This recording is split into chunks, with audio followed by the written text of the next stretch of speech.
জীবনে এমন কিছু গল্প থাকে যেগুলো শুধু শোনা নয়, হৃদয় দিয়ে অনুভব করতে হয়। আজ আপনাদের জন্য নিয়ে এসেছি এক মুসলিম বোনের ঈমান, ধৈর্য আর আল্লাহর ওপর অটল ভরসার একটি গভীর ইসলামিক গল্প। গল্পের লেখিকা জাহরাতুল মাকফিয়া, কণ্ঠে আছে আপনাদের সবার প্রিয় কাজী মুগ্ধ মৌসুম, এডিট করেছেন জয়নাল আবেদিন সোহান। চুপচাপ মন দিয়ে শুনুন, হয়তো এই গল্পের কোনো এক লাইন আপনার নিজের জীবনের সাথে মিলে যাবে। আফরা, এই মেয়ে, এই একটা ঘর মুছতে কত সময় লাগে তোর? বিয়ের আগে কি তোর মা তোকে কিছুই শিখিয়ে পড়িয়ে পাঠায়নি? যা বাবা, কাকে কি বলছি আমি, তোর তো মাই নেই। সৎমায়ের ঘর, তোর সৎমায়ের ঘর থেকে এসে এমন ভাব দেখাচ্ছিস যেন জমিদারের রাজকন্যা। সৎমাকে তোকে খাটের উপর বসিয়ে বসিয়ে খাইয়েছে নাকি রে, ছোট লোকের বাচ্চা? ঘর থেকে এসব চিল্লাচিল্লি শুনে দৌড়ে এলো আনাবিয়া। এসে আফরার দিকে এক নজর তাকিয়ে দেখল মেয়েটা মাথা নিচু করে তাকিয়ে আছে, চোখ দিয়ে টলটল করছে পানি। সে চিৎকারের সুরে নিজের মা খালেদা বেগমকে বলল, কি হয়েছে মা, এত চিল্লাচিল্লি করছো কেন? তারপর আফরাকে উদ্দেশ্য করে বলল, আর ভাবি তুমি কাঁদছো কেন, কি হয়েছে তোমার? মা উল্টাপাল্টা কিছু বলেছে? আনাবিয়ার কথা শুনে খালেদা বেগম রাগে জ্বলে উঠে ব্যঙ্গ করে বললেন, মা উল্টাপাল্টা কিছু বলেছে? কাল সাপ জন্ম দিয়েছে একটা পেট থেকে। তারপর কাঁদো কাঁদো গলায় বলল, আমার মেয়েটাকে কালনাগিনীটা কি যে জাদু করেছে আল্লাহ! আমার মেয়েটা তো কিছুদিন আগেও ভালো ছিল, এখন এমন পাল্টে গেল কেন যে আজ মেয়ে হয়ে মায়ের বিপক্ষে কথা বলে? আল্লাহ, এই দিন দেখার জন্য এখনও বাঁচিয়ে রেখেছ আমাকে তুমি। মায়ের কথায় রাগান্বিত হয়ে বলল আনাবিয়া, মা তোমার এমন ওভার অ্যাক্টিং বন্ধ করবা? কি সব বাজে কথা বলছো?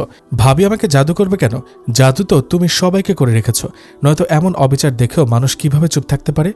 আর কি বললা, আগে আমি ভালো ছিলাম? তারপর একটা তাচ্ছিলের হাসি এসে বলল, আমার তো মনে হয় আগে আমার উপরেও তোমার জাদুর প্রভাব ছিল, নয়তো ভাবতেই অবাক লাগে একটা মানুষের উপর কিভাবে এমন নির্মম আচরণ করেছি দিনের পর দিন। আচ্ছা মা, একটা মেয়েকে এভাবে ধোঁকা দিয়ে বিয়ে করিয়ে এনে তারপর আবার তার উপর এত অত্যাচার করতে তোমার ভয় লাগে না? একবারও কি মনে হয় না যে তোমাকেও একদিন মরতে হবে? আফরা এবার আনাবিয়াকে থামিয়ে দিয়ে নরম কণ্ঠে বলল, প্লিজ আনাবিয়া, চুপ করো। মা মুরব্বী, ওনার সাথে এভাবে কথা বলো না প্লিজ। আমার জন্য তুমি তোমার মায়ের সাথে এমন বেয়াদবি করো না। ভাবি, আল্লাহ কি দিয়ে তোমাকে তৈরি করেছেন বলো তো? এত অত্যাচার অবিচারের পরেও এসব কথা আসে কিভাবে তোমার মুখ দিয়ে, একটু বলবে আমাকে? আর বাসার সবার সব কাজ তুমি করবা কেন? কাজের মেয়েকে যেহেতু ইচ্ছা করে না করে দেওয়া হয়েছে, তো যার যার কাজ শেষে করবে। যাও তুমি যাও, যথেষ্ট করেছ, আর করতে হবে না। মেয়ের মুখে এসব কথা শুনে খালেদা বেগম মিথ্যা কান্নার অভিনয় করে কপাল চাপড়াতে চাপড়াতে ওখান থেকে প্রস্থান করলেন। আফরা আকতের সুরে বলল আনাবিয়াকে, প্লিজ বোন, উনি তোমার মা, ওনার সাথে এমন আচরণ করো না, আল্লাহ নারাজ হবেন। তো মা যখন তোমার সাথে খারাপ আচরণ করে তখন আল্লাহ নারাজ হন না? এতটা অসহায় জেনেও যখন পরিবারের সবাই তোমার উপর হওয়া এত অত্যাচার মুখ বুজে দেখে, এতে আল্লাহ নারাজ হন না? এবার অনেকটা অনুশোচনা ভরা কণ্ঠে বলল, আমি যে তোমার সাথে এতদিন এত খারাপ আচরণ করেছি, এতে আল্লাহ আমার উপর নারাজ হননি? বলে মাথাটা নিচু করে ফেলল আনাবিয়া। আফরা আনাবিয়ার মুখটা উঁচু করে তুলে ধরে বলল, শোনো বোন, যখন একজন জালিম জুলুমের ওপর অত্যাচার করে তখন আল্লাহ অবশ্যই খুবই অসন্তুষ্ট এবং রাগান্বিত হন, এবং যতক্ষণ পর্যন্ত না ওই জালিম নিজের ভুল বুঝতে পেরে অনুতপ্ত হয়ে মজলুমের কাছে ক্ষমা চায় এবং ওই মজলুম তাকে ক্ষমা করেন, ততক্ষণ পর্যন্ত আল্লাহ ওই জালিমকে ক্ষমা করেন না এবং তার দিকে ফিরেও তাকান না। আনাবিয়া আফরার কথা শেষ করার আগে আতঙ্কে আফরার হাত দুটো ধরে কাঁদো কাঁদো সুরে বলে ওঠে, ভাবি তুমি আমাকে মাফ করে দাও। আমি মায়ের সাথে মিলে তো এতদিন তোমার উপর যে অত্যাচার অবিচারগুলো করেছি, তুমি কি আমাকে সত্যি মন থেকে ক্ষমা করতে পেরেছ? এ বলে আনাবিয়া কেঁদে দিল। আফরা আনাবিয়াকে জড়িয়ে ধরে হেসে বলল, তুমি আমার কাছে আর কতবার ক্ষমা চাইবে বলো তো পাগলি? তোমার মতো একটা মিষ্টি মেয়ের ওপর কি রাগ করে থাকা যায়? তাছাড়া তুমি তো এখন নামাজ পড়ছো, পরিপূর্ণ পর্দা করারও চেষ্টা করছো। ইনশাআল্লাহ এখন তুমি আল্লাহর প্রিয় বান্দিও হয়ে উঠেছ হয়তো, কারণ আল্লাহ যাকে ভালোবাসেন তাকেই তো হেদায়েত দান করেন। তুমি হয়তো জানো না, কোরআনে আল্লাহ তাআলা বলেছেন যে তোমরা চাইলেই তোমাদের আত্মীয়দের মধ্য থেকে কাউকে হেদায়েত করতে পারবে না, যদি না আমি তাকে হেদায়েত দান করি। তো এই হিসেবে আল্লাহ চেয়েছেন বলেই তো তোমার মাঝে আজ এত পরিবর্তন। আর যে আল্লাহর প্রিয় তাকে আমি কি করে অপছন্দ করতে পারি বলো? এবার আনাবিয়া আফরাকে ছেড়ে দিয়ে বলল, ভাবি তুমি এত কিছু তোমার পরিবারকে জানাচ্ছ না কেন? অ্যাটলিস্ট তোমার ভাইয়াকে জানাও। তিনিও কি বুঝবেন না বিষয়টা? বুঝবেন আনাবিয়া, বুঝবেন। ভাইয়া ছাড়া যে আমার পরিবারে আমাকে বোঝার মতো কেউ নেই। তবে এগুলো ভাইয়াকে জানানো যাবে না। ভাইয়া বর্তমানে বিদেশে আছেন, আর তুমি জানো না ভাইয়া আমার উপর হওয়া ফুলের আঘাতও সহ্য করতে পারেন না। তিনি যদি এখন এসবের বিন্দুমাত্র জানতে পারে তবে সবকিছু ছেড়ে ছুটে চলে আসবে। আমি চাই না আমার কারণে আমার ভাইয়ের স্বপ্নগুলো বাধাপ্রাপ্ত হোক। আর তুমি তো জানোই আমার বাবার হার্টের প্রবলেম আছে। আমি চাই না আমার কারণে আমার পরিবারে কোনো অশান্তি হোক বা সমস্যায় পড়ুক। আর এ সব কিছু তো আমার জন্য আল্লাহ তাআলার তরফ থেকে পরীক্ষা, আলহামদুলিল্লাহ। তাছাড়া দুঃখের মাঝে যে তিক্ততা আছে তার স্বাদ তিক্ত হলেও জীবনের জন্য রবকে চেনার জন্য উপকারী, যা সুখের মিষ্টির চেয়ে বেশি প্রয়োজনীয়। তাই সবাই মিষ্টি নিলেও আমি না হয় তিক্ততা নিয়ে বেঁচে রইলাম। দুনিয়াটা আর কয়দিনেরই বলো। আমার বিশ্বাস আল্লাহ আমাকে এই সব পরীক্ষা থেকে সফলভাবে উত্তীর্ণ করে আখিরাতের পুঁজি সহকারে মৃত্যুর সুসংবাদে পাঠাবেন ইনশাআল্লাহ। তুমি এভাবে বলো না ভাবি, এভাবে বললে আমার খুব খারাপ লাগে। আমি জানি তোমার ভেতরটা ভেঙে চূর্ণ বিচূর্ণ হয়ে গেছে, তাই তুমি এখন কেবল মৃত্যুর আশা করো। তবে আমি চাই দুনিয়াতেই তোমাকে সুখী দেখতে। আল্লাহ তোমাকে অসম্ভব ধৈর্য দিয়ে সৃষ্টি করেছেন। দোয়া করি আল্লাহ আমাকেও তোমার মতো ধৈর্য দান করুন, আমিন। ঠিক আছে, আমি লাইব্রেরিতে যাচ্ছি, তোমার পছন্দের বইগুলো নিয়ে আসবো ইনশাল্লাহ। বিদায় ইসমাহান নূর বলে আফরার দুই গালে ধরে টান দিয়ে দৌড়ে চলে গেল আনাবিয়া। ও, আপনাদেরকে তো পরিচয় করিয়ে দেওয়া হলো না, কে এরা এবং আসল কাহিনীটা আসলে কি। চলুন এবার মূল গল্পে যাওয়া যাক। শুরুতে আমরা যে মেয়েটাকে অনবরত এতগুলো বিবৃতিকর কথা শোনানোর পরেও চুপ থাকতে দেখলাম, সে হলো মধ্যবিত্ত পরিবারের মা মরা এক আল্লাহ ভীরু ও অঢেল ধৈর্যের পাহাড় ইসমাহান নূর আফরা, যার জন্মের সময় রবের এক কঠোর পরীক্ষার সম্মুখীন হয়ে সে তার মাকে হারায়। চলুন এখন সে গল্পটা শুনে আসা যাক।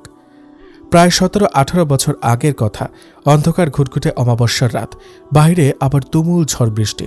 গ্রামের প্রত্যেকটা আনাচে কানাচে বিরাজ করছে অন্ধকারে আচ্ছন্ন এক জাল। সাথে তীব্র বৃষ্টির গতি যেন সে জালকে আরো শক্তিশালী করে তুলেছে। যেন এই জাল ভেদ করে কেউ শুনতে পাচ্ছে না এক গর্ভবতী নারীর করুণ চিৎকার। আয়েশা পেটে বালিশ চাপা দিয়ে তার 7 বছরের ছেলেটাকে চিৎকার করে বলছে, বাবা খুঁজে বের করো মোবাইলটা, তোর বাবাকে একটা কল দে, আমি যে আর সহ্য করতে পারছি না বলে চিৎকার করতে থাকে। মায়ের এমন করুণ অবস্থা দেখে 7 বছরের উমায়ের বিন জাইদ ভয়ে কান্না করতে করতে হন্যে হয়ে একবার অন্ধকারে মোবাইল খুঁজে বাবাকে ফোন করার জন্য, আর একবার মায়ের চিৎকার শুনে দৌড়ে মায়ের কাছে এসে মাকে জড়িয়ে ধরে। 7 বছরের শিশু কি আর করতে পারবে। আজ আয়শার এই বিপদের দিনে যে কেউই তার পাশে নেই। স্বামী জাহিদ সাহেবও ব্যবসার জরুরি কাজে অন্য শহরে গেছেন। আসতে আসতে লাগবে 2 দিন। ঝড় বৃষ্টির এই আচ্ছন্ন গ্রামে কেউ কারোর ঘর থেকে বের হয় না। তো আজ কে শুনবে আয়েশার এই আর্তনাদ? আয়েশা ব্যথা চিৎকার করে বলছে, হে আল্লাহ, আজ তুমি ছাড়া এই তামাম দরিয়ার আমার যে আর কেউ নেই। তুমি ছাড়া আজ আমাকে রক্ষা করারও কেউ নেই। ইয়া রব, তুমিও কি আজ আমাকে একা ছেড়ে দেবে? আল্লাহ, তোমার হাতে আমার জীবন, তোমার হাতে আমার মরণ। ইয়া রব, তুমি যদি এখন মালাকুল মৌতকে আমার রূহ কবজেরও আদেশ করো, তাতেও আমি সানন্দে প্রস্তুত।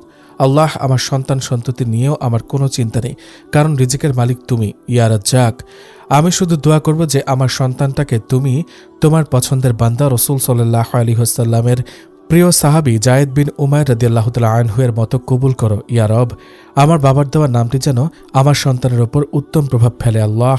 তারপর পেটের মধ্যে হাত দিয়ে কাতর কণ্ঠে বলল আয়েশা, ইয়া রব, জানি না আমার পেটের এই 7 মাসের শিশুটিকে তুমি তোমার দোজাহান দেখার সৌভাগ্য দিয়েছ কিনা, তবে আল্লাহ, যদি এই সৌভাগ্য দিয়ে থাকো তবে তুমি তোমার এই অভাগা বান্দির দোয়া কবুল করো। ইয়া রব, তাকে তুমি দুনিয়ার উত্তম রিজিক দান করো, তোমার দিনের পথে একনিষ্ঠভাবে কবুল করো। ইয়া আল্লাহ, হে আল্লাহ, ঝড় বৃষ্টির এই অন্ধকার একাকিত্ব রাতে আমি আমার সন্তানদের তোমার রাস্তায় কুরবান করে দিলাম। ইয়া রব, হয়তো ভবিষ্যতে দুনিয়ায় আরও ভয়াবহ ফিতনা ছড়াবে, যখন সন্তানদের সঠিক পথ দেখানোর জন্য আমি হতভাগা মা হয়তো তাদের পাশে থাকব না। হে আল্লাহ, তাই ভবিষ্যতের দোয়া আজই আমি তাদের জন্য করে যাচ্ছি। ইয়া আল্লাহ, বর্তমান ও ভবিষ্যতের সমস্ত ফিতনা থেকে তুমি আমার সন্তানদের কোনো উসিলা ছাড়াই শুধুমাত্র নিজ রহমতে হেফাজত করো, বরং তারা যেন মুসলিম উম্মার জন্য হেদায়েতের উসিলা হয়। ইয়া গফুরুর রহিম, ইমানি মৃত্যু দাও। ইয়া আল্লাহ বলে লা ইলাহা ইল্লাল্লাহু মুহাম্মাদুর রাসূলুল্লাহ সাল্লাল্লাহু আলাইহি ওয়াসাল্লাম বলে জোরে একটা চিৎকার দিয়ে নিস্তব্ধ হয়ে গেল আয়েশা। মায়ের পাশে বসে কাঁদতে থাকা ও মায়ের এই নিস্তব্ধতা দেখে চিৎকার করে বলল, মা, মা, কি হয়েছে তোমার? কথা বলছো না কেন? ও মা, কথা বলছো না কেন? কি হয়েছে তোমার? ও, আমি মোবাইল খুঁজে দেইনি বলে আমার সাথে রাগ করেছ? দাঁড়াও, এক্ষুনি খুঁজে দিচ্ছি বলে আবার ছুটে যায় মোবাইল খুঁজতে। অনেক খোঁজাখুঁজির পর বাটন মোবাইলটা পেয়ে দৌড়ে মায়ের কাছে এসে বলে, মা, এ দেখো, মোবাইল খুঁজে পেয়েছি, এবার ওঠো। কি হলো আম্মা, উঠছ না কেন? মোবাইলের আবছা আলোয় উমায়ের দেখে মায়ের দুই চোখ বন্ধ। এটা দেখে উমায়ের চিৎকার দিয়ে কান্না করতে করতে বাইরের বৃষ্টিতে ছুটে যায়। ছোট্ট উমায়ের আশেপাশে সকলের ঘরের দরজায় দরজায় গিয়ে ডাকতে থাকে, এই ওঠো, দরজা খোলো, দেখো আমার আম্মা আর ঘুম থেকে উঠছে না, দরজাটা একটু খোলো, আমার অনেক ভয় লাগছে, আমার আম্মা ঘুমিয়ে পড়েছে, আমার ডাকেও ঘুম ভাঙছে না, কেউ একটু দরজাটা খোলো। কিন্তু তুমুল ঝড় বৃষ্টির এই আওয়াজ যেন ছোট্ট উমায়ের এই আর্তনাদগুলোকে বাতাসের সাথে উড়িয়ে নিয়ে যাচ্ছে, যা কারোর কান অবধি পৌঁছাতে পারছে না। অনেকক্ষণ ডাকাডাকির পরেও কেউ দরজা না খোলায় উমায়ের পাশের বাড়ির সে বৃদ্ধ বুড়ির ঘরের দিকে ছুটে গেল, যার খিটখিটে মেজাজের কারণে কেউ তার আশেপাশেও ঘেঁষতে পারে না। হালকা পাতলা দোচালা একটা ঘর, যা ঝড় তুফানের দিনে উড়ে যাওয়ার ভয়ে বুড়ি ঘুমায় না। উমায়ের ছুটে গিয়ে সেই ঘরের দরজায় গিয়ে ভয়ে ভয়ে দরজায় আওয়াজ করে ডাকতে থাকে, দাদি, দাদি, একটু দরজাটা খুলো, কেউ তো দরজা খুলছে না, একটু দেখে যাও, আমার আম্মু আর কথা বলছে না। উমায়ের এই ডাক বুড়ির দোচালা ঘরে প্রবেশ করলো। সে ঘরের দরজা খুলতে খুলতে বলল, কে রে, এত রাতে জিন ভূত এলো নাকি আমার দরজায়? দরজা খুলে শিশু উমায়েরকে এমন ভেজা অবস্থা দেখে বুড়ি তাড়াতাড়ি করে ঘরে ঢুকালো। পুরনো একটা কাপড় দিয়ে উমায়ের শরীর মুছতে মুছতে বলল, কি রে বাছা, এভাবে এত রাতে বৃষ্টির মধ্যে ঘর থেকে বের হলি কিভাবে রে? আর তোর মায়েরই বা কেমন আক্কেল, এই ঝড় বৃষ্টির রাতে এমন পিসকো সোয়ালের প্রতি কোনো খেয়াল নাই। এই জন্যই বলি, এখনকার বউদের শরীর মোমের তৈরি, এক সাওয়াল পেটে দইরা আরেক সাওয়ালের কথা ভুলা যায়। বুড়ির এসব কথার মধ্যে সে খেয়াল করে উমায়ের শরীর কাঁপছে, শুধু মুখ দিয়ে কাঁপতে কাঁপতে বলছে, মা, মা। এমন অবস্থা দেখে বুড়ি জিজ্ঞেস করে, কিরে বাছা, কি বলিস, কি হয়েছে তোর মায়ের? কিরে, আবার কি তোর বাপে মারছে নাকি তারে? বুড়ি তড়িঘড়ি করে ঘর থেকে ছাতা হাতে নিয়ে তা মেলতে মেলতে বলল, এই জায়দটাও না বলিহারি, এমন এক অন্তঃসত্ত্বা বেডের উপর কেউ হাত তুলে নাকি? হয়েছে ঠিক সাসা রান্নাহাল, তেজে শরীর হান ভরা, আয় সাওয়াল, তোর মায়ের কাছে দিয়ে আসি তোরে বলে উমায়ের হাত ধরে ওদের ঘরের দিকে এগিয়ে গেল। ঘরের ভেতরে প্রবেশ করে আয়েশাকে খাটে পড়ে থাকতে দেখে বুড়ি বলল, দেখো দেখি বেডির আন্দাজখানা, এমন সাওয়াল রেখা কেউ এবার পইরা পইরা ঘুমায় কামবায়। এ বলে বুড়ি ধমকেশ্বরে আয়েশাকে ডাকতে থাকে, বউ, হ্যাঁ বউ, কিরে উঠোস না কেন? অনেকবার ডাক দেওয়ার পরেও আয়েশা না উঠায় বুড়ি বিলাপ শুরু করে দিল, হায় আল্লাহ রে, কি হইল তোর বউ, হ্যাঁ বউ বলে আয়েশার নাকের কাছে হাত দিয়ে দেখল শ্বাস প্রশ্বাস চালু আছে, তবে হাত পা একদম ঠান্ডা মরা লাশের মতো হয়ে গেছে। বুড়ির আর বুঝতে বাকি রইল না যে আয়েশা অজ্ঞান হয়ে গেছে। তাই সে তাড়াতাড়ি আশেপাশের লোকজনদের ঘরে ঘরে গিয়ে ডেকে আনে। প্রতিবেশী মহিলারা তাড়াহুড়ো করে আয়েশাকে বোরকা পরিয়ে হসপিটালে নিয়ে যায়, কেননা আয়েশা পর্দার ব্যাপারে মৃত্যুর সাথেও সমঝোতা করবে না, এটা তারা জানে। গ্রামের লোকেরা জায়েদ সাহেবকে ফোন করে আয়েশার ব্যাপারে জানায়। জায়েদ আয়েশার এই অবস্থার কথা শুনে তখনই শহর থেকে গ্রামের উদ্দেশ্যে রওনা দেয়। সারা রাতে আয়েশার জ্ঞান না ফেরায় ডাক্তার সহ সকলে চিন্তিত হয়ে পড়ে। তার শরীরে একের পর এক স্যালাইন ভরা হচ্ছে। অবশেষে রাত ৩টার দিকে আয়েশার জ্ঞান ফিরে। ততক্ষণে জায়েদ সাহেবও হসপিটালে এসে হাজির হয়। সে ৮ বছরের বাচ্চা উমায়েরকে কোলে নিয়ে মনে মনে আল্লাহকে ডেকে যাচ্ছে। আজ বহুদিন পর জায়েদ সাহেব মনে মনে হলেও আল্লাহর সাথে কথা বলছে, নয়তো রব বলেও যে সৃষ্টি জগতের একজন মালিক আছে, সেটা জায়েদ প্রায় ভুলতেই চলেছিল। আর এই ব্যাপারেই আয়েশা মাঝে মাঝে জায়েদকে বেশি বোঝাতে চাইলে সে রাগান্বিত হয়ে আয়েশার গায়ে হাত পর্যন্ত তুলত। হঠাৎ কেবিন থেকে একজন নার্স এসে জানায় যে রোগীর জ্ঞান ফিরেছে, তবে তার অবস্থা একেবারে খারাপ। এই অবস্থায় মা এবং বাচ্চা দুজনের একজনকেও বাঁচানোর তেমন আশা দেওয়ার সম্ভাবনা নেই।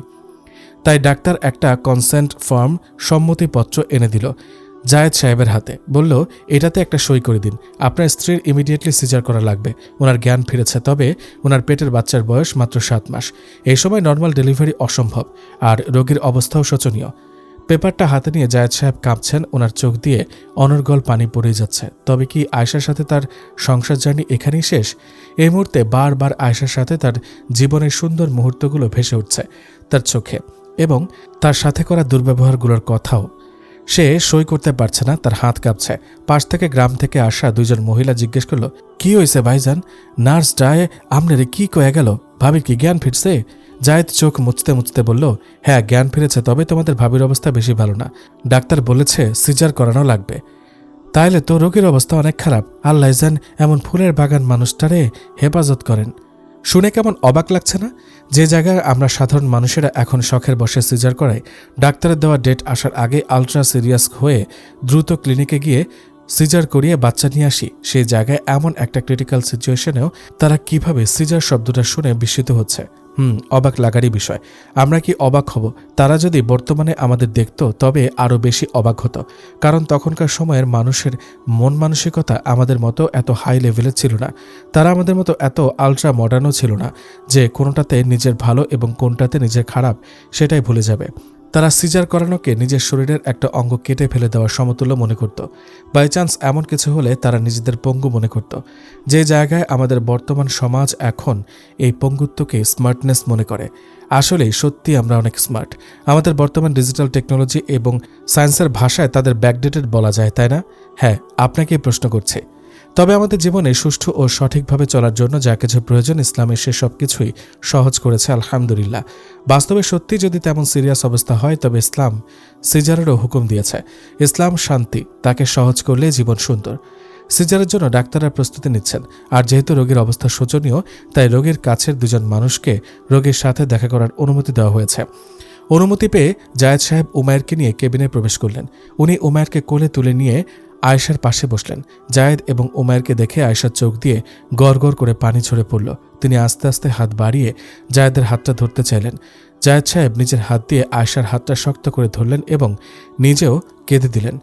আয়েশা বেগম খুব কষ্ট করে জায়েদকে বললেন, আপনি আমার স্বামী, আমার সংসার জীবনে করা সকল ভুল ভ্রান্তিগুলো ক্ষমা করে দিবেন। নিজের এই দীর্ঘ সময় হয়তো জেনে না জেনে আপনাকে অনেক কষ্ট দিয়েছি, আপনার অনেক হক নষ্ট করেছি, আপনি আমাকে ক্ষমা করে দিবেন। এবং জায়েদ সাহেবও মাথাটা নিচু করে স্ত্রীর কপালে একটা চুমু দিয়ে কাঁদতে কাঁদতে নিজের ভুলগুলোর জন্য ক্ষমা চাইলেন। মা বাবার কান্না দেখে ছোট্ট উমায়েরও কান্না শুরু করে দিল।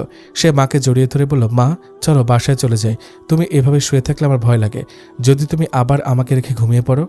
আয়েশা সন্তানের মাথায় হাত রেখে অশ্রুসিক্ত নয়নে বলল, বাবা তোমার মায়ের মনে হয় রবের তরফ থেকে ডাক এসে গেছে। এই ডাকে যে সবাইকে একদিন না একদিন সাড়া দিতেই হবে। তবে তোমাকে রেখে গেলাম বাবা, আশা করি রবের দয়ায় তুমি আমার জন্য সদকায়ে জারিয়ার উৎস হবে ইনশাআল্লাহ। বাবা মনে রেখো, তোমার জীবন তোমার নয়, এটা রবের দেওয়া আমানত। আর এটা এমন আমানত যা তুমি দুনিয়ার জীবনে খরচ করতে পারবে তোমার ইচ্ছা মতো, তবে আখিরাতে তার হিসাব নেবেন রব। যদি তোমার জীবনটা তুমি দুনিয়াতে ভালো কাজে ব্যয় করো তবে রব দুনিয়া ও আখিরাতে এই আমানতকে নিয়ামতে পরিপূর্ণ করে দিবেন ইনশাআল্লাহ, যা শুধু দিনদাররাই অনুভব করতে পারে। আর যদি অসৎ কাজে ব্যয় করো তো দুনিয়া আখিরাত সব হারাবে। জানি তুমি এখন আমার কথাগুলো বুঝবে না, তবে ভবিষ্যতে যদি সৎ পথের প্রতীক হও তবে আমার এই কথাগুলো তোমার অন্তরে পূর্ণ জাগ্রত হবে ইনশাআল্লাহ। আরেকটা শেষ কথা, গুরুত্বপূর্ণ একটা বিষয়, মানুষের উপর অর্পিত দায়িত্ব, সেটা রবের তরফ থেকে অনেক বড় পরীক্ষা। তবে তা রবের সন্তুষ্টির উদ্দেশ্যে কাঁধে বহন করলে রব চাইলে তা অজস্র নিয়ামতে পরিপূর্ণ হয়। মনে রেখো, রব অত্যন্ত ন্যায়পরায়ণ, দয়াশীল এবং সর্বশ্রেষ্ঠ উত্তম পরিকল্পনাকারী। তিনি কাউকেই তার সাধ্যের বাইরে কোনো কিছু চাপিয়ে দেন না। ছোট্ট উমায়ের কি জানি কি বুঝল, শুধু ড্যাব ড্যাব করে মায়ের দিকে তাকিয়ে থাকলো। অনবরত এতগুলো কথা বলার ফলে আয়েশার শরীরে খিঁচুনি শুরু হলো। জায়েদ সাহেব চিৎকার করে সবাইকে ডাকতে লাগলো। জায়েদের চিৎকার শুনে ডাক্তার নার্সরা দৌড়ে এলো এবং ইমিডিয়েটলি অপারেশন শুরু করলো। বাইরে সবাই অস্থির, সবাই আল্লাহর কাছে দোয়া করছে যেন সবকিছু ঠিক হয়। জায়েদ সাহেবও দোয়া করে যাচ্ছে যেন সবকিছু সহজ হয়।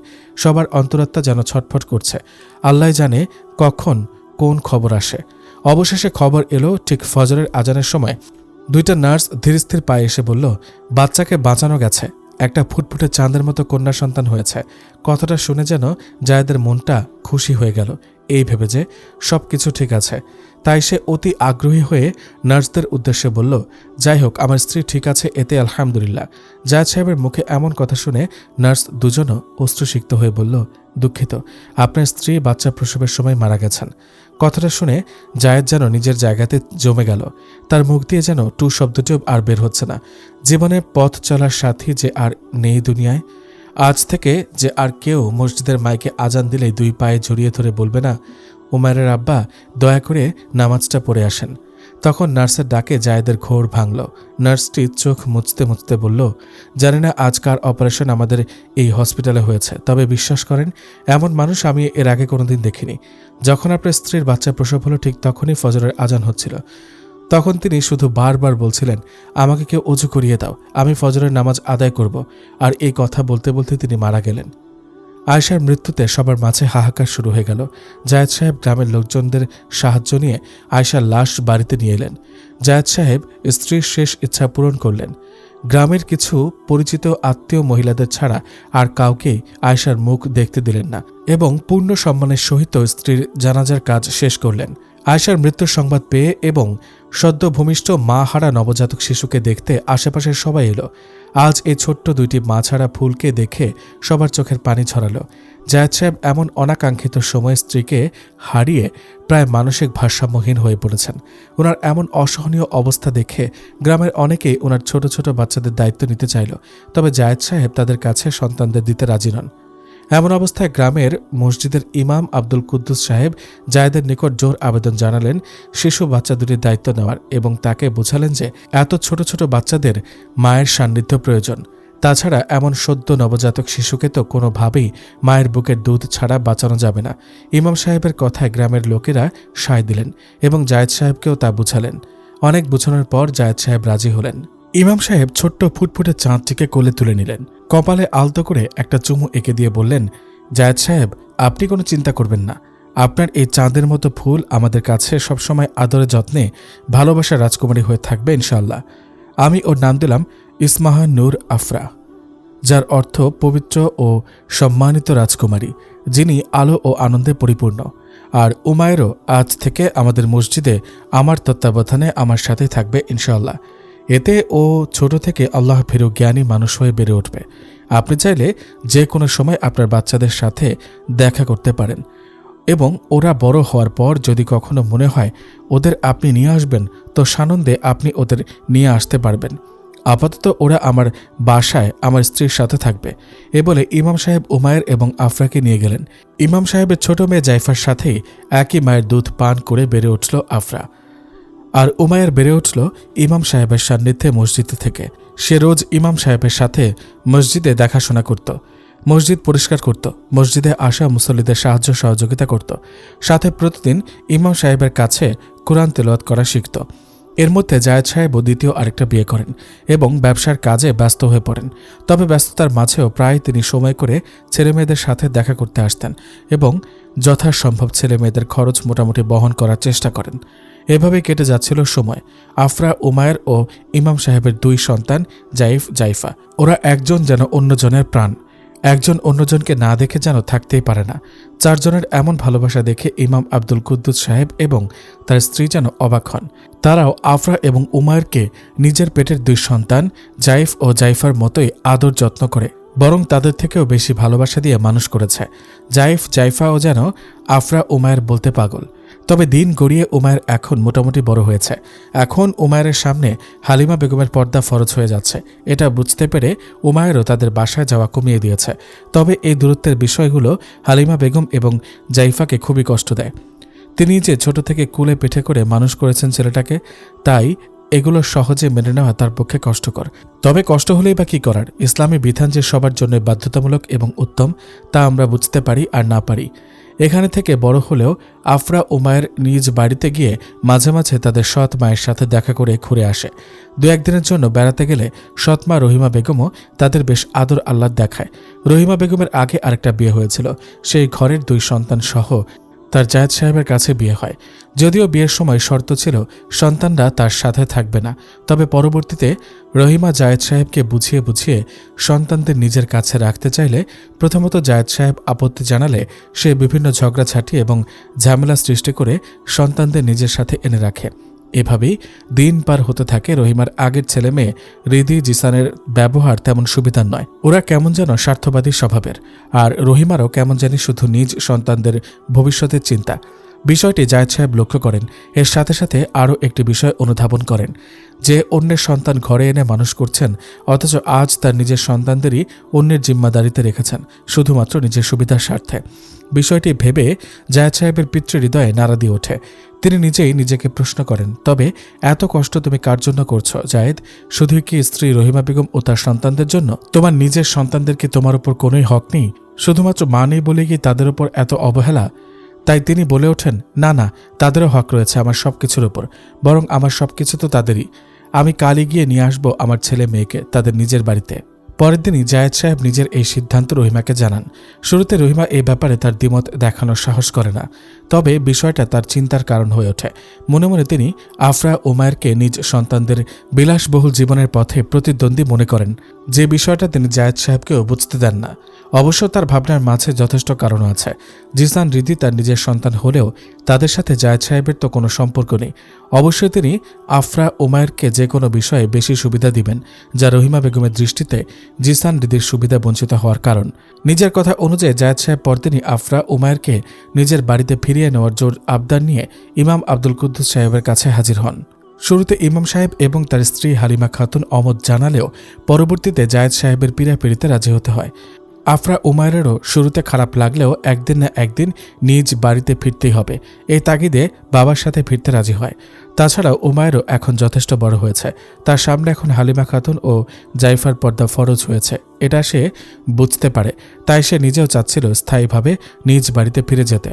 যদিও আরও 2-3 বছর আগে থেকে উমায়ের মসজিদে থাকে এবং সে ইমাম সাহেবের সাথে মসজিদে থাকতে বেশি স্বাচ্ছন্দ্য বোধ করে, তাই সে নিজ থেকেই ওই বাড়িতে যাওয়াটাও কমিয়ে দিয়েছে। তবে প্রতিদিন একবার করে হলেও সে আফরাকে দেখতে যায়, তবে হালিমা খাতুন আর জাইফার সামনে যায় না।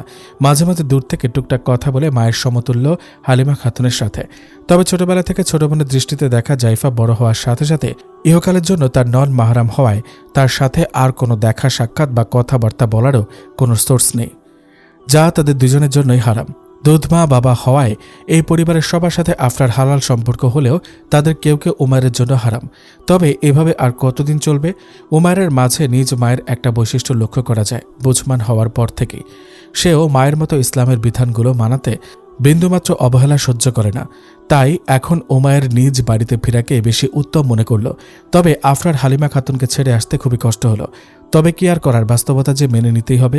তাই সে ভাইয়ার কথায় নিজ বাড়িতে ফিরে আসলো।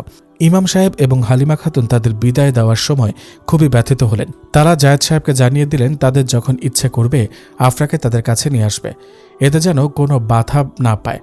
জায়েদ সাহেবও হেসে সম্মতি দিয়ে বললেন, আপনার মেয়ে আপনি যখন ইচ্ছা নিবেন, তাতে আমি বাধা দেওয়ার সাহস কোথা থেকে পাবো?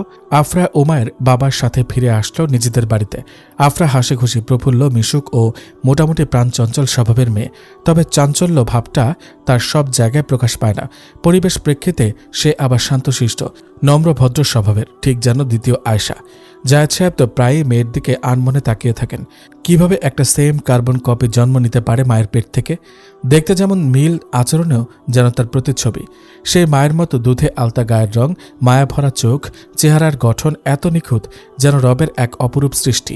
অবশ্য জায়েদ সাহেবের 2 সন্তানই তাদের মা আয়েশা বেগমের মতো হয়েছে। আফরা ঘরে ঢুকেই সৎ মা রহিমা বেগমকে ডাকতে লাগলো, ছোট আম্মা, ছোট আম্মা। রান্নাঘর থেকে হাত মুছতে মুছতে বেরিয়ে এলো রহিমা। এসে উমায়ের, আফরা এবং জায়েদ সাহেবকে একসাথে দেখে তার মনে মনে কিছুটা বিরক্ত লাগলেও মুখে একটা মিথ্যা হাসি রেখা ফুটিয়ে তুলে বলল, তোমরা এসে গেছো? আমি তো তোমাদের জন্য অপেক্ষা করছিলাম সেই তখন থেকে। উমায়ের এবং আফরা দুজনই রহিমা বেগমকে সালাম দিয়ে ভালো মন্দ কুশল বিনিময় করল। উমায়ের রহিমা বেগমকে রিদি জিসান কেমন আছে জিজ্ঞেস করে তার নিজের ঘরের দিকে চলে গেল, যে ঘরে সে মাঝে মাঝে আসলে থাকত। আফরা মোটামুটি চঞ্চল স্বভাবের হলেও উমায়ের তার পুরোপুরি বিপরীত। সে একদমই চুপচাপ, শান্ত স্বভাবের ভদ্রলোক। কারোর সাথে প্রয়োজনের বেশি একটা কথাও যেন তার মুখ থেকে বের হওয়া বারণ। এমনকি পরিবারের কারোর সাথেও সে প্রয়োজন ছাড়া নিজ থেকে কোনো বাড়তি কথা বলবে না। তবে আফরাও ছাড় দেওয়ার ব্যক্তি নন। সে নিজ থেকে উমায়ের কান ঝালাপালা করার জন্য একাই যথেষ্ট। একাই 1000টা কথা বলবে, 1000টা প্রশ্ন করবে, আর উমায়ের শুধু তার কথায় মাথা নাড়বে আর হ্যাঁ সম্মতি জানাবে। আর মাঝে মাঝে কিছুটা চোখ রাঙিয়ে আফরাকে বলবে, আফরা, এত কথা বললে তো হায়াত কমে যাবে। চুপ থাকা একটি পরিশ্রমবিহীন ইবাদত। এটা বেশি বেশি করার চেষ্টা করবে, কেননা যে চুপ থাকে সে নাজাত পায়। আর আফরা ভাইয়ার কথায় মাথা নাড়িয়ে সায় দিয়ে আবার সেই বিষয়েই 1000টা প্রশ্নের জাল বিছিয়ে দেবে। তবে আফরাই উমায়ের জীবনে ওই ব্যক্তি যার সাথে সে সব থেকে বেশি কথা বলে। তাহলে বুঝতেই পারছেন উমায়ের বিন জায়েদ ঠিক কতটা কথা বলে। তো স্বাভাবিক গতিতেই বাবা, মা আর পরিবারের সাথে তাদের দিন কাটছিল। জায়েদ সাহেবও নিজের সন্তানদের কাছে পেয়ে খুবই খুশি এবং প্রফুল্ল হয়ে উঠলেন। আর আফরা, উমায়ের ও অনেকদিন পর নিজেদের বাবার কাছে ফিরে মনে মনে নিজেদের রক্তের টান অনুভব করল। আফরা আসার পর থেকে বাসার সকল কাজে নিজে থেকেই রহিমা বেগমকে সাহায্য করছে। রহিমা বেগম সদ্য ফিরে আসা আফরাকে জায়েদ সাহেব আর উমায়ের সামনে কাজ করাতে ফর্মালিটি বজায় রেখে বাধা প্রদান করল, যেন শুরুতেই তার প্রতি কারো নেগেটিভ মনোভাব সৃষ্টি না হয়। তবে শুরুতে চিন্তিত হলেও আপাতত আফরার ব্যবহারে রহিমার চিন্তা শতগুণে কমে গেছে। সে বুঝতে পেরেছে আফরা সরল সোজা মন মানসিকতার অধিকারী। তাকে সে যেভাবে চালাবে সেভাবেই চলতে আফরা নিশ্চয়ই কোনো দ্বিমত করবে না। আর মেয়েটা আসাতে তার কাজে কর্মের প্রেশারও কমবে। আসার পর থেকে জায়েদ সাহেব ছেলে মেয়েকে একটু সময় দেওয়ার চেষ্টা করেন। একদিন বিকেলবেলা উমায়েরকে ঘরে দেখে জায়েদ সাহেব ছেলের কাছে এসে বসলেন। বিভিন্ন বিষয় নিয়ে কথা বলার এক পর্যায়ে জায়েদ সাহেব উমায়েরকে জিজ্ঞেস করলেন, উমায়ের, কুদ্দুস সাহেব সেদিন রাস্তায় দেখা হওয়ায় ডেকে বললেন তুমি নাকি মাওলানা শহরের আরও বড় কোনো মাদ্রাসা থেকে কমপ্লিট করতে চাও? উমায়ের গম্ভীর কণ্ঠে জবাব দিল, জি আব্বা। আমাদের মাদ্রাসাটি পড়ালেখার দিক দিয়ে ভালো হলেও দাওরা জামাতে বেফাক পরীক্ষাটা শহরের কোনো ভালো বড় মাদ্রাসা থেকে দেওয়া গেলে ভালো হতো। কেননা বছরের শুরুতে ক্লাসে প্রতিযোগিতামূলক পরিবেশ থাকাটা জরুরি, এতে পড়ালেখার মান ভালো থাকে। তাছাড়া বাবা, আমি মাওলানা কমপ্লিট করে উচ্চশিক্ষার জন্য বিদেশে যেতে চাই। শোনো বাবা, আমি জানি তোমার মেধা ভালো আর তুমি পড়াশোনার পেছনে খুব পরিশ্রমও করো, তবে বাবা একসাথে মাদ্রাসা আর জেনারেল শিক্ষা দুটোই চালিয়ে যাওয়ার ব্যাপারটা তোমার উপর বেশি চাপ হয়ে যাচ্ছে না? শোনো উমায়ের, হ্যাঁ আমরা সাধারণ মধ্যবিত্ত পরিবার, তাই বলে তুমি কি তোমার নিজের উপর এত চাপ নিচ্ছ পরিবারের পাশে দাঁড়ানোর জন্য? তুমি যদি এইভাবে চিন্তিত থাকো বাবা, তবে বলে রাখি আমার যা কিছু আছে সব তোমার আর আফরার জন্য। চিন্তার কোনো কারণ নেই, কুলাতে না পারলে এত চাপ নেওয়ার কোনো প্রয়োজন নেই। যে কোনো একটা চালিয়ে যাও, হয় মাদ্রাসা নয়তো জেনারেল। কি বলো তুমি? বাবার কথায় উমায়ের নরম কণ্ঠে বলল, বাবা শুনুন, আমি জানি আমরা মধ্যবিত্ত, তবে আমি এটা ভেবে আমার পড়াশোনা এগিয়ে নিচ্ছি না যে ভবিষ্যতে আমি পড়াশোনা করে একটা বড় চাকরি করব, একটা বড় বাড়ি কিংবা গাড়ি কিনে বিলাসবহুল জীবনযাপন করব। রিজিকের মালিক তো আল্লাহ। বরং শুধু আমারই নয়, প্রতিটা মুসলমানের উচিত বর্তমান জেনারেশনে যে কোনো একটা শিক্ষা, যেমন হয় মাদ্রাসা নয় জেনারেল নিয়ে পড়ে না থেকে দ্বিমুখী শিক্ষা অর্জনের গুরুত্ব সম্পর্কে সচেতন হওয়া। বর্তমানের এই ডিজিটাল জামানায় দ্বিমুখী জ্ঞান না থাকলে একটা মানুষ নিজের অজান্তেই ইহুদিদের নানাবিধ ফিতনায় পড়ে পথভ্রষ্ট হয়ে যাবে। আমাকে এই জীবন আল্লাহ এমনি এমনি দেননি আব্বা, অবশ্যই এই জীবন দানের পেছনে গুরুত্বপূর্ণ একটা কারণ আছে। পৃথিবী সৃষ্টির এই সময় এসে ইসলাম পৃথিবী থেকে হারিয়ে যাচ্ছে, আর এইগুলো তো এমনি এমনি হচ্ছে না, এগুলো ইহুদিদের নিখুঁত চক্রান্তের ফলে হচ্ছে। তারা আস্তে আস্তে তাদের ধুরন্ধর নিখুঁত জাল আমাদের মাঝে বিছিয়ে দিয়েছে, যে জালে আমরা প্রায় সবাই ক্রমে আটকে যাচ্ছি, বুঝে না বুঝে, যা আমরা সাধারণ মানুষেরা ভাবতেও পারছি না। ছেলের এমন জটিল কথায় জায়েদ সাহেব অবাক হয়ে বলল, কি বলো বাবা এসব? জি আব্বা, আপনি বলেন, এখন পৃথিবীর এই দুর্যোগময় সময়ে আমি একা একটা মানুষ কি করতে পারি এই ইহুদিদের বিরুদ্ধে? আর ইসলামের জন্যই বা কি করতে পারি? যুদ্ধ। এখন কি আমি একা একা যুদ্ধ করে ইসলামকে বিজয় করতে পারবো? না, এটা আমার একার পক্ষে এখন আর সম্ভব না। তাহলে এখন আমি কি করতে পারি ইসলামের জন্য? একা যুদ্ধ করতে পারবো না বলে তো আর চুপ করে বসে বসে ইসলামের অধপতনগুলো চেয়ে চেয়ে দেখব না। এ বলে একটা দীর্ঘশ্বাস ছেড়ে বলল উমায়ের, চুপ করে বসেও থাকবো না, আমি একাই করবো ইনশাল্লাহ। জায়েদ সাহেব অবাক হয়ে জিজ্ঞেস করলেন, তো কি করবে তুমি উমায়ের? কি করবো জানেন আব্বা? আল্লাহ রাস্তায় তার দিন কায়েমের পথে যুদ্ধ করবে, ইসলামের বিজয়ের জন্য নিজের জীবন কুরবান করে দিবে, এমন একটা জাতি গঠন করার মতো যোগ্যতা নিজের মাঝে অর্জন করব। এখন কিভাবে একটা জাতি গঠন করার যোগ্যতা অর্জন করা যেতে পারে বলেন তো? জায়েদ সাহেব ছেলের কথায় হতভম্ব হয়ে তাকিয়ে আছে। এসব কথা তার মাথার উপর দিয়ে যাচ্ছে। সে না বোধক রিয়াকশন দিয়ে ছেলেকে জানালো সে জানে না। উমায়ের আবার বলতে শুরু করলো, কিভাবে গঠন করব? বাইরে গিয়ে এই যুগে মানুষকে বোঝালেই তো আর জাতি গঠন করা সম্ভব না। এর জন্য আগে নিজেকে গঠন করতে হবে, নিজের পরিবারকে গঠন করতে হবে, নিজের দ্বীনি জ্ঞান এবং আল্লাহ রাস্তায় কাজে লাগবে এমন জেনারেল শিক্ষা অর্জন করতে হবে, যেন সেই শিক্ষা দিয়ে দুনিয়ার সাথে তাল মিলিয়ে ইসলামকে কায়েম করতে পারি, এমন জাতি গঠন করা যায়।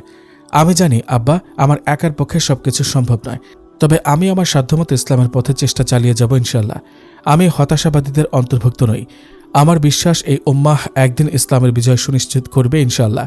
কেননা আজও যদি কোনো মুসলমান চায় সে ইসলামের পথে বড় কোনো খেদমত করবে, সে অবশ্যই পারবে।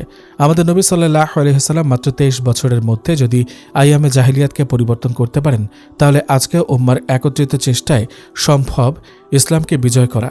আল্লাহ আছেন, রসুলের সুন্নাহ আছে, পরিশেষে ইমাম মাহাদি তো আসবেই।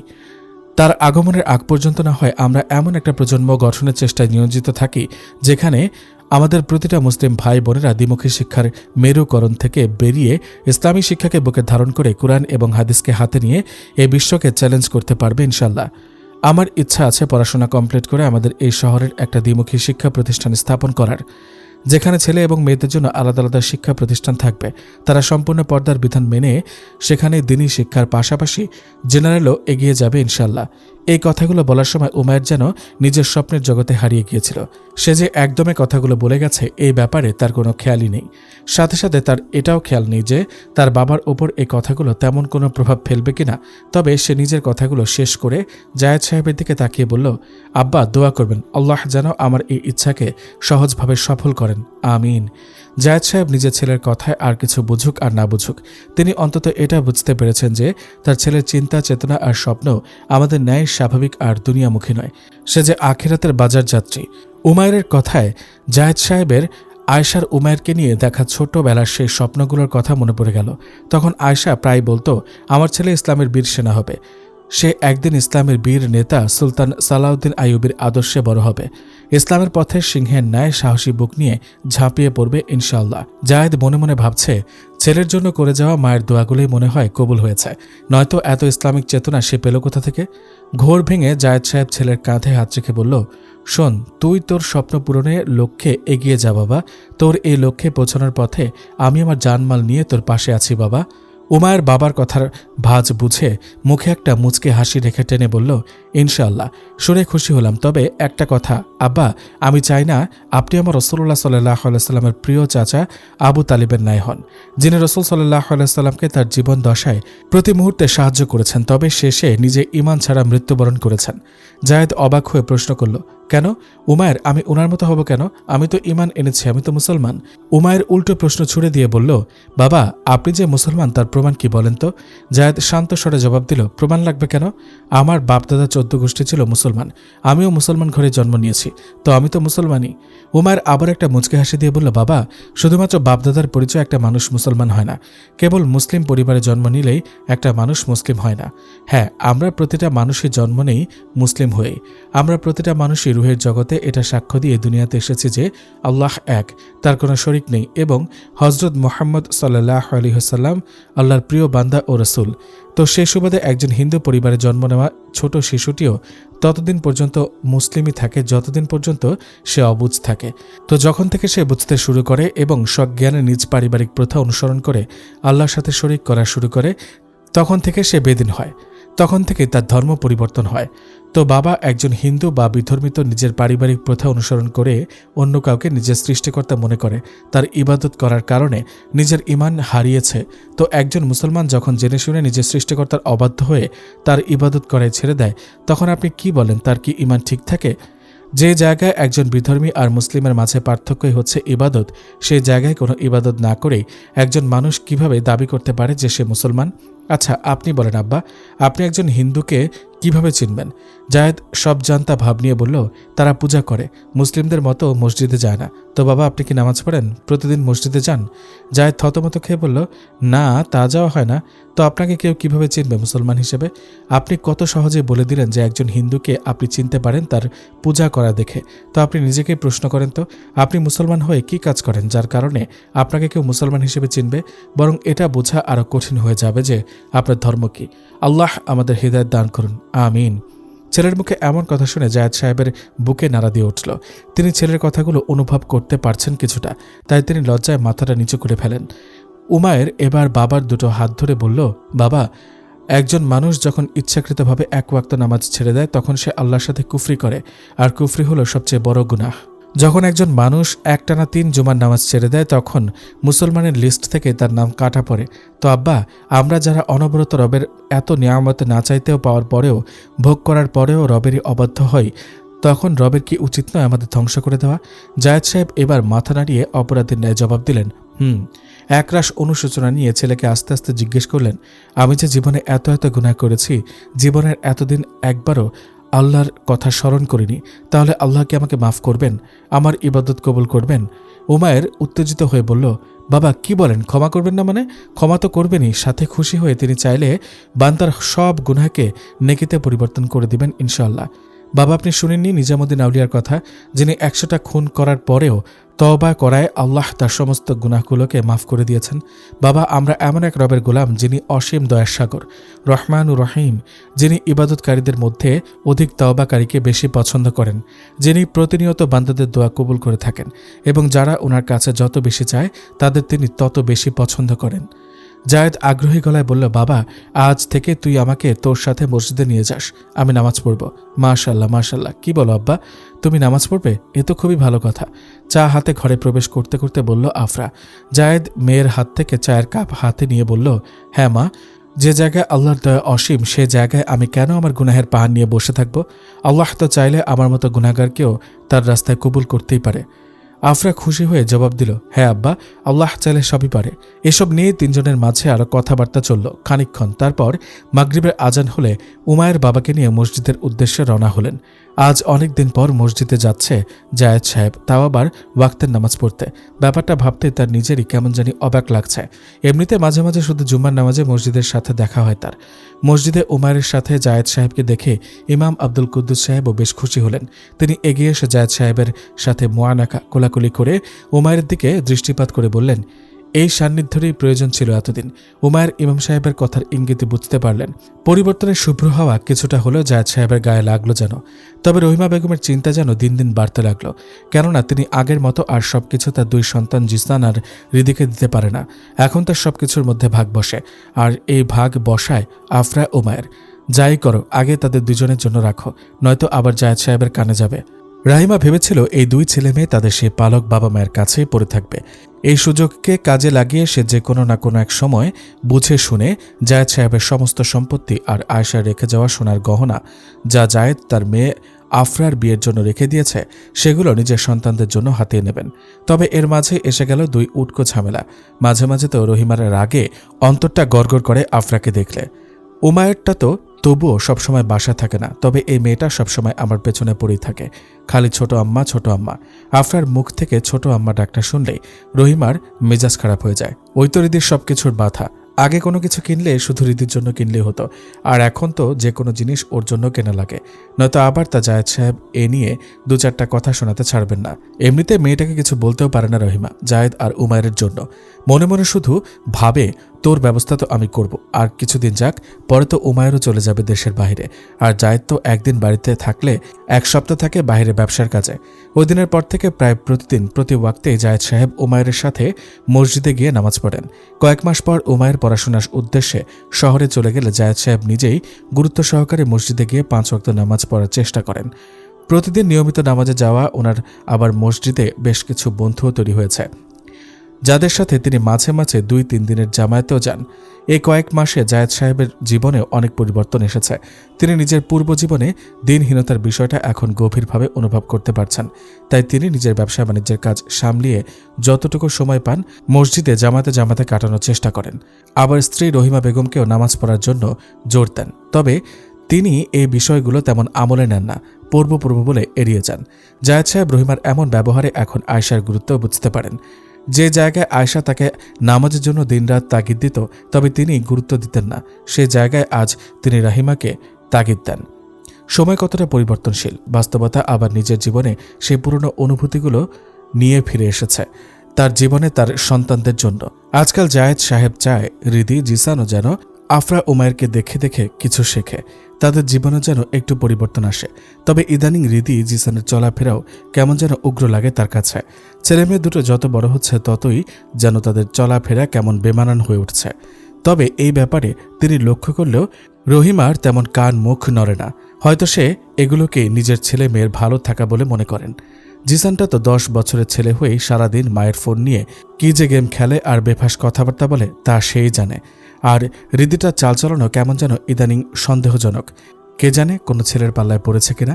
সবেমাত্র 8ম শ্রেণীতে পড়ে এরই মাঝে অ্যান্ড্রয়েড ফোন ব্যবহার করে, যদিও ফোনটা হৃদিরই জোর আবদার পূরণে কিনে দিয়েছে রহিমা বেগম। তবে সে বলে ফোনটা নাকি তার নানা নানি কিনে দিয়েছে তাদের সাথে যোগাযোগ করার জন্য।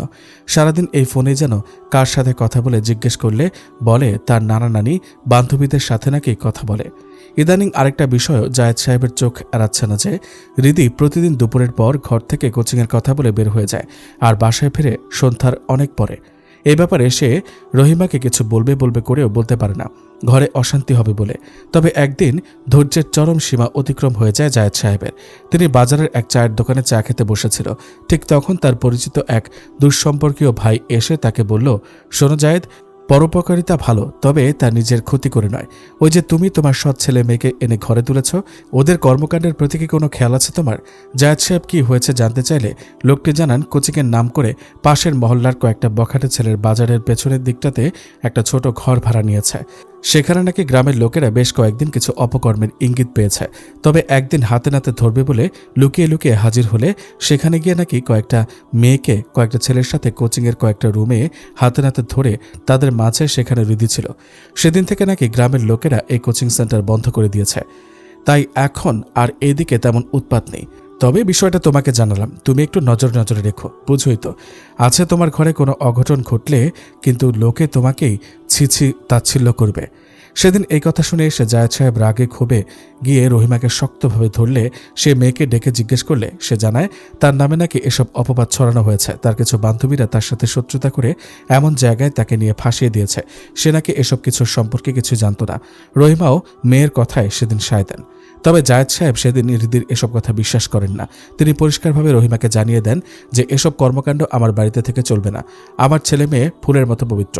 তোমার সন্তানদের কোনো অপকর্মের প্রভাব যেন আমার ছেলেমেয়ের ওপর না পড়ে।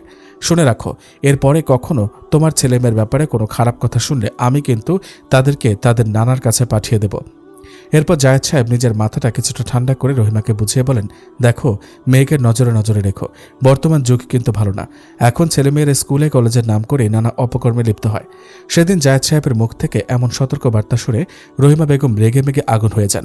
তিনি মনে করেন জায়েদ সাহেব তার মেয়ের নামে অপবাদ দিচ্ছে। তাই তিনি সেদিন তা নিয়ে তুমুল ঝগড়া বিবাদ করেন ঘরের ভেতর। আফরাও রিদিকে অনেক দিন কোনো এক ছেলের সাথে ফোনে কথা বলতে দেখেছে। সে ভেবেছিল এই ব্যাপারে রহিমাকে বলবে, তবে বাবার সাথে রহিমার এই ব্যাপার নিয়ে এত ঝগড়া বিবাদ দেখে সে আর এই ব্যাপারে সেদিন কোনো কথা বাড়ায় না রহিমার সাথে। তবে আফরা মনে মনে ভাবে সে রিদিকে এই ব্যাপারটা নিয়ে বুঝাবে কোনো এক সময়, যখন জায়েদ সাহেব বাড়িতে থাকবে না। কেননা জায়েদ সাহেব এসব শুনলে আবার রহিমা বেগমের সাথে রাগারাগি করবে। আফরা আর রিদি এক রুমেই থাকে। রিদি আফরার থেকে প্রায় 1.5 বছরের ছোট। আফরার বয়স প্রায় 16.5 বছর আর রিদির 15 বছর হবে। তবে রিদির ব্যবহার এমন যেন সেই আফরার বড়। সবসময় কেমন যেন শাসনের সুরে কথা বলে তার সাথে, যা আফরার মাঝে মাঝে খারাপ লাগলেও ছোট বোন ভেবে উড়িয়ে দেয়। আফরা এখন প্রায়ই খেয়াল করে রিদি ইদানিং রাতের বেলাও ঘরে থেকে বেরিয়ে যায়, তারপর অনেক পরে ঘরে আসে। রিদি যে কোনো ছেলের সাথে ফোনে কথা বলতেই বাহিরে যায় এটা আফরা বুঝতে পারে। তাই কিছুদিন পরে একদিন জায়েদ সাহেবের ব্যবসার একটা বড় প্রজেক্টের উদ্দেশ্যে শহরে যান। এই সময়কেই আফরা রিদিকে বোঝানোর জন্য উপযুক্ত মনে করে। সে সবাইকে রাতের খাবার খাইয়ে সব কাজকর্ম গুছিয়ে ঘরে গিয়ে রিদিকে শুয়ে থাকতে দেখে বলে, শোনো বোন, তোমাকে একটা কথা বলি। রিদি কৌতূহল নিয়ে জিজ্ঞেস করে, কি কথা? তাড়াতাড়ি বলো, আমার সময় নেই। আফরা শান্ত স্বরে বলে, এখন তো ঘুমের টাইম, এখন তুমি কি কাজ করবে? আফরার কথায় রিদি রাগান্বিত হয়ে জবাব দেয়, যা বলার বলো, আমার যা খুশি আমি তাই করব, তোমাকে জবাবদিহিতা করার প্রয়োজন মনে করি না। আফরা বুঝিয়ে বলে, বোন, বড়দের সাথে এভাবে কথা বলতে নেই। আমি তো তোমার সাথে ভালোভাবে কথা বলছি, তাহলে তুমিও আমার সাথে ভালো করে কথা বলো। শোনো, তোমাকে একটা কথা বলি, তুমি তো এখনো ছোট, অনেক কিছুই বোঝো না। তুমি কি কোনো ছেলের সাথে ফোনে কথা বলো বা কোনো ছেলেকে তোমাকে ফোনে বিরক্ত করলে বড় বোন হিসেবে আমাকে বলতে পারো। রিদি আফরার কথা বুঝবে তো দূরে থাক, সে উল্টো আফরার ওপর রাগান্বিত হয়ে বলে, কি তুমি আমার উপর সন্দেহ করছো? দাঁড়াও, আম্মাকে আমি এক্ষুনি বলছি। বলে সে রহিমা বেগমকে ডাকাডাকি শুরু করে। আফরা তাকে বোঝাতে চায়, আমি তো তোমাকে সন্দেহ করছি না, আমি তোমাকে জাস্ট জিজ্ঞেস করছি আর বুঝাচ্ছি। না, কে শুনে কার কথা? সে উল্টো চিৎকার করে রহিমাকে ডাকলে রহিমা তড়িঘড়ি করে ঘরে এসে জিজ্ঞেস করে, কি হয়েছে রে? রিদি ওভার অ্যাক্টিং করে বলে, দেখো, আমি নানার সাথে ফোনে কথা বলছিলাম। আফরা দেখে বলে, আমি নাকি কোনো ছেলের সাথে ফোনে কথা বলি? বলে সে মিথ্যা মিথ্যা ফোপাতে থাকে। রহিমা বেগমের তো এটা শুনে মাথা গরম হয়ে যায়। আফরা তাকে এ ব্যাপারে বোঝাতে গেলে সে রেগে মেগে আফরার গালে ঠাস করে একটা চর বসিয়ে দেয় আর বলে, তোর কত বড় সাহস সতীনের মেয়ে, তাহলে তুই ঘরে বসে বাপের কান ভাঙাস না? আমার আগেই সন্দেহ হয়েছিল যে তোরা আসার পর থেকেই তোর বাবা আমার ছেলে মেয়েগুলোকে দেখতে পারে না কেন। তুই আর তোর বাপ মিলে আমার ফুলের মতো মেয়েদের ওপর অপবাদ তুলিস। আমার মেয়ে তোর কোন বাড়া ভাতে ছাই দিয়েছে রে যে তুই আমার মেয়েকে তাড়ানোর ফোন দিয়ে আসছিস? আফরা হঠাৎ সৎমায়ের এমন রূঢ় আচরণে কাঁদতে কাঁদতে বলে, মা বিশ্বাস করো, আমি হৃদিকে সন্দেহ করিনি, আর কোনো অপবাদও দিইনি, আমি ওকে বোঝাচ্ছিলাম। রহিমা ব্যঙ্গ করে বলেন, বোঝাচ্ছিলে? তোমাদের ফন্দি সম্পর্কে আমার জানা আছে। আমার ছেলে মেয়েগুলোকে তাড়ানোর স্বপ্ন না হারামজাদি? আফরা অবাক হয়ে সেদিন রহিমা বেগমের দুই রূপ দেখল। যে রহিমা বেগমকে এতদিন সে এত ভালো মনে করেছে, নিজের মা মনে করেছে, সে কিনা কাল বাবা চলে যেতেই আজই তার সাথে এমন আচরণ করা শুরু করে দিয়েছে। আফরা তো হৃদিরই ভালো চেয়েছিল, তাই বলে তো সে বাবা চলে যাওয়ার পরই তাকে বোঝাতে চেয়েছিল যেন জায়েদ সাহেবের কানে এসব কথা না যায়, আর উল্টো তারাই কিনা তাকে ভুল বুঝছে। দুঃখে কষ্টে আফরার অন্তরটা চূর্ণ বিচূর্ণ হয়ে গেল। সে রহিমার এমন ব্যবহারে খুবই কষ্ট পেল। ছোট থেকে এখন পর্যন্ত কেউই তার সাথে এমন ব্যবহার করেনি, তাই তার রহিমার এমন ব্যবহার মেনে নিতে খুবই কষ্ট হলো। সে অশ্রুসিক্ত চোখে রহিমাকে বলল, মা, তুমি আমার সাথে এমন ব্যবহার করছো কেন? রহিমা উত্তেজিত হয়ে বলল, তোর বাপ ভাইয়ের কারণে তোর অনেক কর্মকাণ্ড মুখ বুজে সহ্য করি, তাই বলে খুব মাথায় উঠে গেছিস, তাই না? সৎ মায়ের ঘরে কিভাবে থাকতে হয় জানিস না? দাঁড়া, এখন থেকে শেখাবো তোকে। এতদিন তো বাপ ভাই পাহারা দিত, এখন বাপ ভাইকেও নেই বাড়িতে। আফরা অবাক হয়ে গেল রহিমা বেগমের কথাগুলো শুনে। তাহলে কি এতদিন রহিমা বেগম তার সাথে ভালো সাজার অভিনয় করে থাকত? উমায়ের আর জায়েদ সাহেব থাকার কারণে সে রহিমা বেগমের এমন ব্যবহারে ভয়ে নিস্তব্ধ হয়ে গেল, আর কিছুই বলল না। এরপর থেকে হৃদি আফরার সামনেই যে কত ছেলেদের সাথে কথা বলতো, আরও আফরাকে দেখিয়ে দেখিয়ে। তবে আফরা আর এই ব্যাপারে তাকে বা রহিমা বেগমকে কিছু বলতো না। ওই দিনের পর থেকে রহিমা বেগমের ব্যবহার যেন দিন দিন আফরার সাথে আরও খারাপ হতে লাগলো। আগে তো একবার খারাপ ব্যবহার করলে পরে আবার ভালো আচরণ করত, তবে এখন যেন তার প্রতি রহিমার আচরণ হিংস্রতায় রূপ নিয়েছে। আফরা রহিমার সব অত্যাচার মুখ বুজে সহ্য করলেও সেটা মেনে নিতে রাজি হলো না যখন রহিমা তার মাদ্রাসায় যাওয়াতেও বাধা দেওয়া শুরু করলো। আফরা এবার কুদরি জামাত থেকে উত্তীর্ণ হয়ে শরহে বিকায়া জামাতে উঠেছে। সে রহিমাকে বুঝায় যে এই ক্লাসে রেগুলার ক্লাস না করলে অনেক সমস্যা হয়। তবে রহিমার বক্তব্য, কে বলেছে যে প্রতিদিন মাদ্রাসা যাওয়া লাগে? শুধু পরীক্ষাটা দিলেই হয়। আর এসব মাদ্রাসার পড়া এত পড়তে হয় না, এসব আলিফ আর বা অল্প পড়লেই পড়া যায়। কঠিন তো হৃদির পড়া, এমন স্কুলে পড়লে তুই না হয় প্রতিদিন স্কুলে যেতি। সেদিন আফরা দ্বিমত করে মাদ্রাসায় যেতে চাইলে রহিমা নানা কাজকর্মের অজুহাত দাঁড় করিয়ে তাকে বাধা দেয়। আফরা সাহস করে বলে, সেদিন তুমি আমাকে মাদ্রাসায় যেতে বাধা দিলে আমি আমার ভালো আব্বু বাসায় চলে যাব। ভালো আব্বু আফরা ইমাম সাহেবকে ডাকে। আফরার মুখে ইমাম সাহেবের বাসায় চলে যাওয়ার কথা শুনে রহিমার পায়ের রক্ত মাথায় উঠে যায়। রাগান্বিত হয়ে রহিমা বলে, কি তুই আমাকে চলে যাওয়ার ভয় দেখাস? ভেবেছিস তুই চলে গেলে তোর বাবা আমার সাথে তোদের নিয়ে অশান্তি করবে? তুই আমাকে তোর বাপের ভয় দেখাস? দাঁড়া, তোর পড়ালেখা করার রং বের করছি বলে আবার আফরার গায়ে হাত তুলে এবং তাকে থ্রেট দেয়, ভবিষ্যতে যদি আর কখনো ওদের বাসায় যাওয়ার নাম নিস বা নিজের বাপ মা বা কাউকে কিছু বলার চেষ্টা করিস, একদম জানে মেরে ফেলবো। এমন অসহনীয় আচরণ আর সহ্য করতে চায় না আফরার। সে এর আগেও জায়েদ সাহেব বাসায় থাকাকালীন সময়েও অনেকবার চেয়েছিল ইমাম আব্দুল কুদ্দুস সাহেবের ওখানে চলে যাওয়ার, তবে তখন রহিমা তার অভিনয় দেখিয়ে বুলিয়ে বুলিয়ে তাকে তার নিজের কাছে রেখেছে। এর মাঝেও অনেকবার আব্দুল কুদ্দুস সাহেব আর হালিমা খাতুনও বলেছে আফরাকে তাদের বাড়িতে গিয়ে কিছুদিন থেকে আসতে, তবে রহিমা বেগমই কৌশল করে প্রতিবারই তাদের না করে দিয়েছে। আর গেলেও সে সাথে গিয়ে কিছুক্ষণ থেকে আবার সাথে নিয়ে চলে এসেছে। রহিমা বেগম উমায়ের আর জায়েদ সাহেব বাড়িতে আসলে আফরার সাথে এত ভালো ব্যবহার করে যে কারোর বোঝার কোনো উপায় নেই তার এই হিংস্র রূপের কথা আর আফরার উপর এত অত্যাচারের কথা। রহিমার ভয় আফরারও কাউকে বুঝতে দেয় না তার অন্তরের ব্যথা, নয়তো পরে ঘরে এনে আবার তাকে মারবে, আরও নির্মম আচরণ শুরু করবে। উমায়ের 1 মাস পর পর বাসায় আসে, তবে রহিমার এমন নিখুঁত অভিনয় কিছুই বুঝতে পারে না। তবে মাঝে মাঝে আফরার এমন মলিন চেহারা দেখে জিজ্ঞেস করে, কি হয়েছে বোন, দিন দিন এমন শুকিয়ে যাচ্ছিস কেন? আফরা তখন নিজের মনের দুঃখ ভাইয়ের কাছে থেকে লুকিয়ে রেখে কাঁদো কাঁদো সুরে ভাইকে বলে, তোমাকে ছাড়া থাকতে আমার অনেক কষ্ট হয় ভাইয়া। ইস, আফসোস, আমিও যদি তোমার সাথে যেতে পারতাম। বেচারা উমায়ের বোনের এমন উত্তর শুনে বোনের মনে হয় তার কথা মনে পড়ে বলে মন খারাপ। তাই সে বোনকে সান্ত্বনা দেয়, দুঃখ করো না বোন আমার, আল্লাহর দিনের স্বার্থে যে আমার কষ্ট হলেও তোমাকে ছেড়ে যেতে হয়। তবে আমি তোমার কাছে না থাকলেও তুমি পড়াশোনায় অমনোযোগী হও না। আমি দূরে থাকায় ইদানিং তুমি পড়াশোনায় অমনোযোগী হয়ে গেছো, যার কারণে তোমার রেজাল্ট খারাপ হচ্ছে। তোমাকে পড়াশোনায় আরও মনোযোগী হতে হবে। আর তোমাকে যে জেনারেল ব্যাকগ্রাউন্ডের কিছু বই দিয়ে গিয়েছিলাম সেগুলো পড়ছো তো? বেচারি আফরা তো আর মুখ ফুটে বলতেও পারে না যে সে পড়ার সুযোগই পাচ্ছে না। সে শুধু মাথা নেড়ে না করে। উমায়ের তার মাথায় হাত বুলিয়ে দিয়ে বলে, বোন, পড়াশোনা ও জ্ঞান অর্জনে আবার আগের মতো মনোযোগী হও। অলসতা যে শয়তানের ফাঁদ, উমায়ের থাকাকালীন সময়টুকু রহিমা আফরার সাথে ভালো আচরণ করে, চলে গেলে আবার আগের ব্যবহার শুরু করে দেয়। জায়েদ সাহেবের বাড়িটা অনেক আলাদা হওয়ায় আশেপাশের লোকেরা তেমন বাড়িতে ফিরতে পারে না, আর রহিমাও কাউকে বাড়িতে তেমন পাত্তা দেয় না, তাই তার বাড়িতে বাইরের লোকজনের আসা যাওয়া নেই তেমন।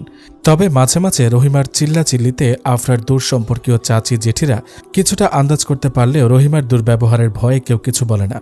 আর বেশ কয়েক মাস যাবৎ জায়েদ সাহেবও কখনো ব্যবসার কাজে তো কখনো জামাতে জামাতে ব্যস্ত থাকেন, তাই তিনি অনুমানও করতে পারছেন না যে তারই ঘরে তার মেয়ের সাথে এমন অসহনীয় ব্যবহারের কথা। ঘরের সব কাজ রহিমা আফরাকে দিয়েই করায়। একটা কাজে ভুল ধরে তা বারবার আফরাকে দিয়ে করায়। আফরা কিছু বলে না, শুধু অসহায় দৃষ্টিতে ফ্যাল করে রহিমার দিকে তাকিয়ে থাকে।